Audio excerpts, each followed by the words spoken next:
চলো আজকে তোমাদের সঙ্গে আমার জন্মদিনের ব্লগটা শেয়ার করি।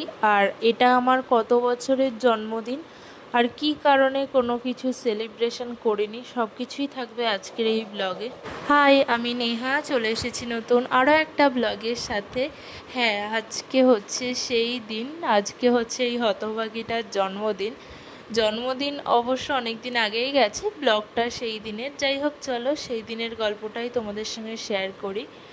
হতভাগী বললাম এই কারণেই, জীবনে কিছুই করতে পারিনি, ওই আর কি, যেটুকু যা পেরেছি সেটুকুই।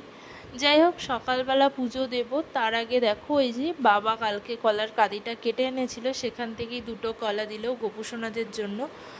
আর এখন স্নান দান করে একটু রেডি হয়েছি। স্পেশাল তেমন কিছুই নেই, কারণ নিজের কোনো সামর্থ্য না থাকলে কারোর কাছে না আশাও করতে নেই দেখবা।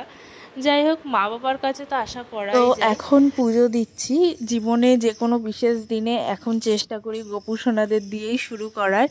তো সকালবেলার পুজোটা এখন আমিই দিলাম, দেখতেই পাচ্ছ আমার গোপুসোনাদের কেমন লাগছে অবশ্যই জানাবা। যদিও বা মা একবার পুজো দিয়েছে, তাও আমি আর একবার পুজো দিয়ে দিচ্ছি। এই যে আমার গোপুসোনারা, ওদের উপরেই এখন ভরসা আছে, ওরাই পারে জীবন শান্তির করে তুলতে। যাই হোক, তারপরে দেখো মা এদিকে রান্না করছে, শিলে মশলা করে আজকে হবে মাংস। আসলে কারেন্ট ছিল না সকাল থেকেই, আর আমার জন্মদিনের দিন না ছোটোবেলা থেকেই বেশিরভাগ দিনই জানি না কেন বৃষ্টি হয়। মানে আমার জন্মদিন আসলে হচ্ছে আষাঢ় মাসের 1 তারিখে, আর এই ব্লগটা হচ্ছে জুনের 17 তারিখের ব্লগ। তো এই দেখো এখন আমি বসেছি শাড়ি নিয়ে, আসলে ব্লাউজটা একটু ফিটিংস করানোর জন্য বসেছিলাম। কি বলো তো, এই শাড়িটা আসলে আমার মায়ের, মা একবার পরেছে, ব্লাউজটা বানিয়ে রেখেছিল, মা আসলে ব্লাউজটা এখনও পরেনি। তো আমি ভাবলাম এই শাড়িটাই আজকে পরা যাক। আর এইদিকে দেখো এই কানের দুলটা, এর আগের দিন যখন আমি কলকাতায় গেছিলাম ডাক্তারের কাছে, তো এই কানের দুলটা না রানাঘাট স্টেশন থেকে, এখন দেখবা সব স্টেশনেই একটা 1 টাকা 1 পণ্য এমন বলে একটা সরকারি, মানে সব স্টেশনেই দোকান হয়েছে, তো সেখান থেকেই হ্যান্ডমেড এই কানেরটা নিয়েছিলাম। এটা কিন্তু সম্পূর্ণ হাতে তৈরি, আর এটা কিন্তু পাটের তৈরি কানের। তো কানেরটা কিন্তু আমার ভীষণ পছন্দ হয়েছে। তোমরাও অনেকে, আমি জন্মদিনের দিন ব্লগে এসেছিলাম তখন বলেছিলে যে খুব ভালো লাগছে দিদিভাই কানেরটা। যাই হোক, এই যে এটা হচ্ছে আমার ফুল লুক। এই বাড়িতে সাজার জন্য আমার কিচ্ছু ছিল না, কিচ্ছু না মানে কিচ্ছু না। এই কানেরটা আর এই হারটা আর এই লিপস্টিকটা কিন্তু অনেক পুরনো, প্রায় আমার আইবুড়ো কালের, মানে 2-3 বছর কি তারও বেশি, 4-5 বছর পুরনো লিপস্টিক, এখনও শোকায়নি। মানে আমার মা তো ইউজ করেই না, ছিল তাই এটাই ইউজ করেছি, কারণ আমার সাজের সব জিনিসই ওই বাড়িতেই আছে। আর এই যে এটা হচ্ছে আমার ফুল লুক, মানে আমি বসে পড়েছি, আমার মা এখন দেখো আশীর্বাদ করছে। আসলে না আমার ছোটবেলা থেকেই জন্মদিনটা মোটামুটি হয়, মানে খুব বড় করেও যদি না করে, আমার এমন করে 5 তরকারি ভাত, তারপরে এই পায়েস রান্না করে দেবেই, এটা মানে প্রত্যেক বছরই। আর দেখো আমার এখন এত বড় হয়ে গেছি, তারপরেও কিন্তু এটা আমার মা বাবা ঠিকই করছে।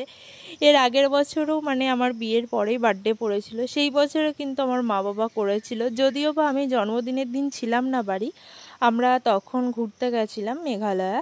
যাই হোক, বাড়ি আসার পরে মা বাবা করেছিল, তখনকারও ব্লগ আছে আমার চ্যানেলে। আসলে কি বলতো, মা বাবার কাছে সন্তানরা কোনো দিনই ছোট হয় না।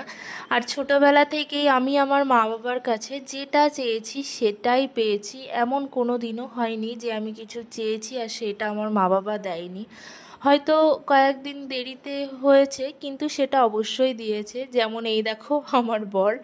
হ্যাঁ, আমার যখন কিন্তু বিয়ে হয়, মানে আমার কথা, তোমাদের দাদাভাইয়ের কথা যখন আমরা বাড়িতে বলি, আমার মা বাবা কিন্তু সত্যি কথা বলতে চেয়েছিল না এমনটা, কারণ আমার মা চেয়েছিল না যে আমার গ্রামে বিয়ে হোক, আবার আমার বাবা চেয়েছিল না আমার এমন কোনো ডিফেন্স পার্সনের সঙ্গে বিয়ে হোক, কারণ বুঝতেই পারছো সবারই একটা চিন্তা থাকে। কিন্তু আমার মুখের দিকে তাকিয়ে কিন্তু ওরা রাজি হয়েছিল, তো আমার খুশির জন্য ওরা সব কিছুই করে। যাই হোক, দেখো এখন সন্ধেবেলা এসেছি একটুখানি বাজারে। আর হ্যাঁ, আমার কিন্তু বার্থডে এই সেলিব্রেশন, তেমন আলাদাভাবে কিছুই সেলিব্রেশন হয়নি, মানে কেক কাটিং।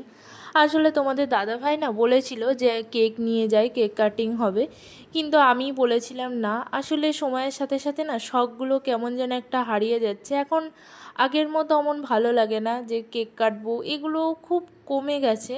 আগে খুব মানে যখন ছোট ছিলাম তখন মনে হতো না কেক কাটবো এটা ওটা, কিন্তু এখন অতটাও মানে নেই যে না কেক কাটতেই হবে। তাও আমাকে অনেকবার তোমাদের দাদাভাই বলেছে।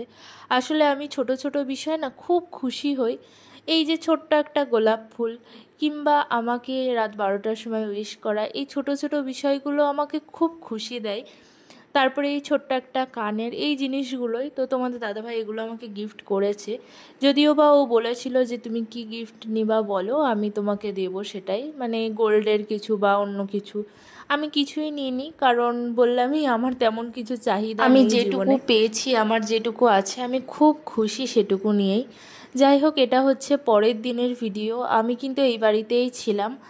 আসলে কি বলো তো, আমি না রাত্রিবেলা বলছিলাম চলে যাব, কিন্তু আমার মা বাবা তোমাদের দাদাভাই সবাই বলল যে রাতটুকুনি থেকেই যাও, কারণ বুঝতেই পারছো আমার মা বাবারও তো কিছু চাওয়া আছে। কারণ আমি তো ওদেরও সন্তান, আমার এখানেও কর্তব্য, যেমন ওই বাড়িতেও আমার দায়িত্ব আছে, এই বাড়িতেও সমান দায়িত্ব আমার আছে। আর আমাদের কিন্তু কোয়ার্টারে যাওয়ার টাইমও খুব তাড়াতাড়ি চলে আসছে, ওই জন্য এই বাড়িতে তেমনভাবে থাকাই হয়নি, ওই জন্যই ভাবলাম একটা রাত থেকেই যাই। আর হ্যাঁ, আমার এটা কত বছরের জন্মদিন হলো সেটা তো বলাই হলো না।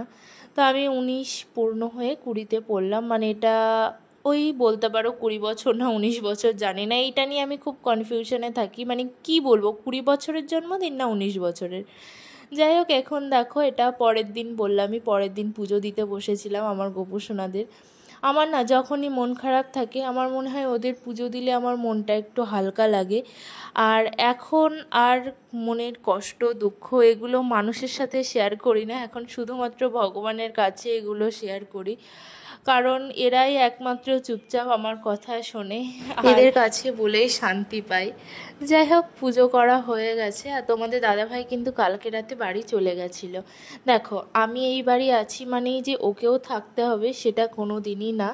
আমি ওকে কোনো সময়ই বলি না যে তুমিও আমার সাথেই থাকো, আমি ওর ওপরেই ছেড়ে দিই, তোমার যদি ইচ্ছা হয় তুমি যাও, আর যদি ইচ্ছা হয় থাকো, আর তেমন কোনো বাধ্যবাধকতা নেই যে আমার সাথেই তোমাকে থাকতে হবে এখন। যাই হোক, ও কিন্তু চলে গেছিলো, আবার এসেছে। আর এটা হচ্ছে পরের দিন ওই 3:30 পৌনে 4টে নাগাদ ও বাড়িতেও নাকি রান্না করেছে আজকে। আসলে বলেইছিলাম আমার শাশুড়ি মার শরীরটা খারাপ, তো আমি কিন্তু ওকে অনেকবারই বলেছিলাম যে আমাকে নিয়ে যাও, আমি বাড়ি গিয়ে রান্না বান্না করবো খুনি, কিন্তু ও আমাকে নিয়ে যায়নি, ও নিজে আজকে রান্না করেছে বাড়িতে। দেখো, বৌমা হিসেবে আমরা কিন্তু দায়িত্ব কর্তব্য এগুলো পালন করব, কিন্তু যদি সেই জায়গায় আমার বরই আমাকে না নিয়ে যায় তাহলে আমি তো জবরদস্তি যেতে পারি না, বলো।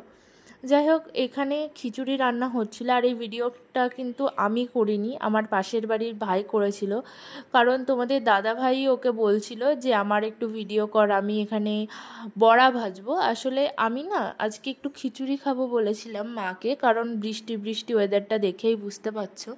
তো ওইদিকে মা রান্না করছিল, তো আমি বললাম আমি করছি, বাকিটা তুমি যাও বড়াটা ভেজে নাও। তো সেই টাইমেই তোমাদের দাদা ভাই এসে জবরদস্তি দেখো হাত থেকে কেড়ে, মা ওইদিকে করছে, মাকে করতে দিচ্ছে না, বললো আমি বড়া ভাজবো আজকে, কারণ ও যেহেতু বাড়িতে রান্না করে এসেছে ওর আরও মানে জোর বেড়ে গেছে রান্না করার। যাই হোক, এটা হচ্ছে রাত্রিবেলার ভিডিও। এখন যাব আমরা হচ্ছে ওই বাড়ি। আর এখানে আমার মনটা একটু খারাপ ছিল, এমন অনেক ঘটনাই ঘটে যেগুলো হয়তো সবার সাথে বলা যায় না, কিন্তু খুব খারাপ লাগে। কিছু কিছু মানুষের এমন এমন কথা, মানে মানুষরা বলে না, সামনের মানুষটা কি ভাববে সেটা না ভেবেই তারা বলে দেয়। যাই হোক, এখন চলো বাড়ি যাওয়া যাক। তার আগে একটু এসেছিলাম বাজারে, কয়েকটা কাজ ছিল। আসলে আমরা এই এত কম সময় হাতে নিয়ে এসেছি, একটার পরে একটা কাজ লেগেই আছে, ঠিকঠাক মতো আমরা কোথাওই থাকতে পারি না, না আমাদের বাড়ি না তোমাদের দাদা ভাইদের বাড়ি। যাই হোক, এখানে দেখো আমরা বাজার থেকে আবার এই বাড়ি এসেছি, কারণ তোমাদের দাদাভাই কিছুতেই আমাকে আজও নিয়ে গেল না। ও বলছে না তুমি এখানেই থাকবা, কারণ বললামই আমার মনটা একটু খারাপ ছিল কিছু মানুষের কিছু কথা শুনে। তো ও বললো এই বাড়ি থাকো, যা হবে হবে, আমি আছি, তোমাকে কোনো চিন্তা নিতে হবে না, কালকে আমরা যাব, মানে তোমাদের দাদাভাই আজকে রাতটা থাকবে। তো এখানে আমরা বিরিয়ানি নিয়ে এসেছিলাম, দেখো এখন খাওয়া দাওয়া চলছে, আর তোমাদের দাদাভাই ঘরে ফোন দেখছে। আর এখন দুজনাই খাওয়া দাওয়া করব, তারপরে দেখি ঘুমাবো। তো আমি ওকে ডাকছি যে তাড়াতাড়ি আসো, এখানে একটু মজা করছিলাম, বলছিলাম আমার হাতের ইশারা করে ডাকবো আর তুমি দৌড়ে দৌড়ে চলে আসবা। তো এখন শ্বশুরবাড়ি উনি এসে উনি তো পুরো ফুল রেস্টে আছে। যাই হোক, আজকের এই ব্লগটাও এটুকুই, দেখাবে আবার কাল, টাটা।